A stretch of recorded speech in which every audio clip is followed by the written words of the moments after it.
मुलगा बिलकुल म्हणजे अतिशय वाईट अवस्थेत, एवढ्या ताकदीचा कलाकार, आणि ते रात्रभर झोपतच नाही. दुसऱ्या दिवशीपासून सगळे यंत्रणा राबवते, रात्री मंत्रालय चालू ठेवतो एका लोकांना घर द्यासाठी.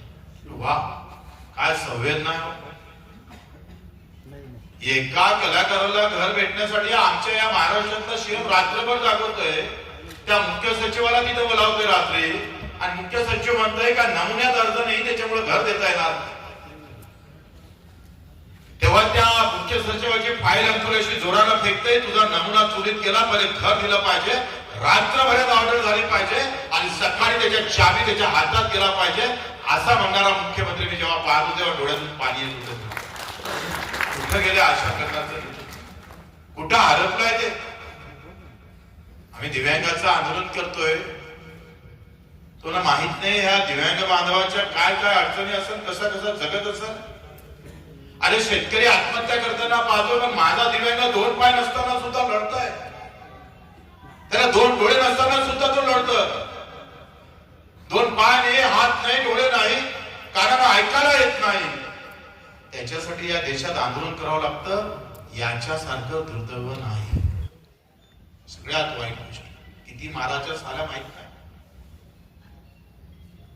पण दिव्यांगांना आंदोलन करावं लागतं त्यांच्या मागणीसाठी. त्यांच्या संजय गांधी निरासाठी पैसे खाणारी यंत्रणा तालुक्यावर बसलेली आहे. एवढ्या वाईट अवस्थेमध्ये आम्ही पाहतोय, ज्ञानेश्वराची गाथा वाचत असेल, तुकारामाची गाथा वाचत असेल, छत्रपती शिवाजी महाराजांचं नाव घेत असणार, बाबासाहेबांचं नाव घेत असणार, नागून नाही चालत. कृतीतून काही उरून पुरता आलं पाहिजे, त्या भूमिका घेणं फार महत्वाचे आहे. आणि म्हणून ह्या पुरस्काराची त्याची फार गरज असतं. मला माहित आहे का, मला एक पुरस्कार रक्तदानाचा भेटल्यानंतर, मला 5व्यांदा रक्तदान केलं म्हणून पुरस्कार भेटला. आता मी 115 वेळा रक्तदान करणारा कार्यकर्ता आहे.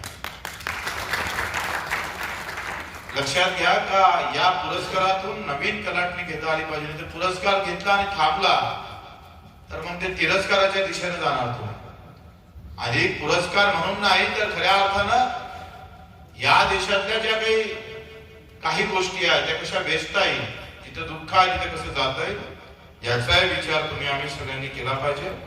आपण सर्वांनी मला इथे बोलावलं, खरं तर थांबत होतोय आम्ही ज्ञानेश्वरराव, पण मंचात तुम्ही मला 60 किलोमीटर सांगितलं, 120 किलोमीटर निघाला.